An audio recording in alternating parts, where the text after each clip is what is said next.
Hi dancers, welcome back to my channel. Today we're going to be talking about the application of blush from a professional makeup artist's point of view. This application style is for a subtle enhancement of your facial architecture so that you are stage and camera ready. And just so you know, all of my tutorials, including this one, are unfiltered, raw, and I'm not even wearing any makeup right now. The purpose of that is so you can focus on the application and technique of the blush. Before we get started, make sure you hit the subscribe button so you never miss out on a new upload.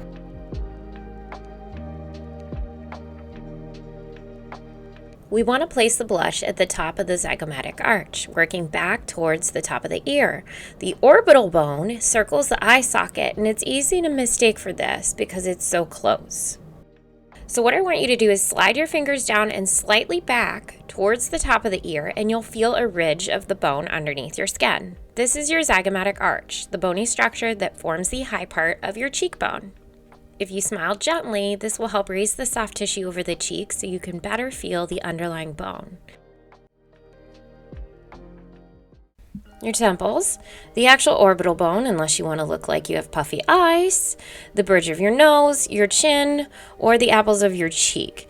And whoever used this trick where you suck in and then you draw a line up, that also is not the correct application of blush. And if you add blush in these bizarre areas, all you're going to do is draw more attention to any redness or hypercirculation issues that you may already have in your skin. I like to think of a midway point between the outer corner of my eye and the top of my ear. For the most natural looking flush effect to your skin, the undertone of the blush needs to be in the same undertone as your skin. Since I'm in neutral undertone, neutral blush is going to be the most natural looking for my skin. If I'm looking for a brighter look, then I'm going to go for a more warm undertone since I'm neutral. And if I'm looking for a more dramatic look, then I'm going to go for a cool undertone. For today's tutorial, I'm trying to go for a more natural look, so I want the blush to look like it's coming from underneath my skin, not sitting on top of it. So I will be using a neutral blush.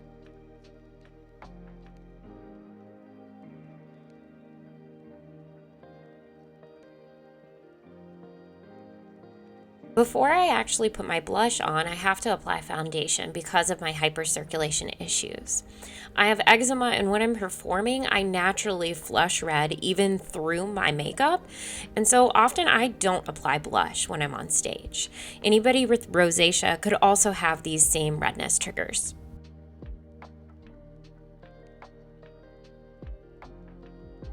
Hang on to this damp sponge with foundation on it because we're going to use this to blend the product together at the end.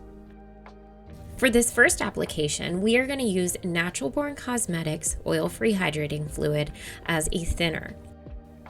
I'm going to take my cream blush and mix it with this oil-free hydrating fluid in a vertical manner to get it spread as thinly as possible.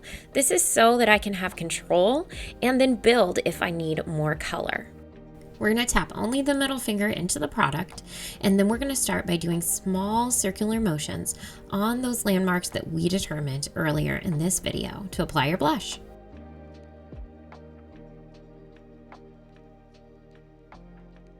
Next, we're going to take that damp foundation sponge and we are going to just marry the products together so that it has a seamless finish. Last step, you're going to set the look with your Omnia fan brush and your loose Natural Born Cosmetics powder. Knock off the powder on your fan brush first because we don't want to use too much powder and mute the look, and just take a quick swipe.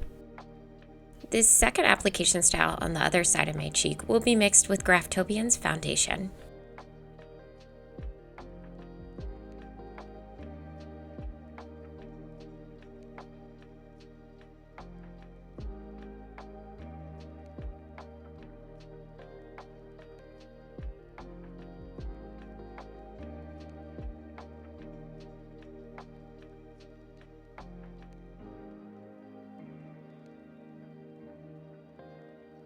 Blush is not about following the latest trends when it comes to stage or on-camera makeup. It's about anatomy, technique, and makeup artistry. And when it's done correctly, it shouldn't scream at you, it should whisper. Now that you've got the science, go practice it and learn to place it by the feel and the bone. And remember, the best blush is the blush that no one notices until it's not there. Be sure to follow, like, and subscribe, and look forward to my next tutorial on powdered blush. If you're ready to go try this blush application for yourself, then go and grab my products at the links below.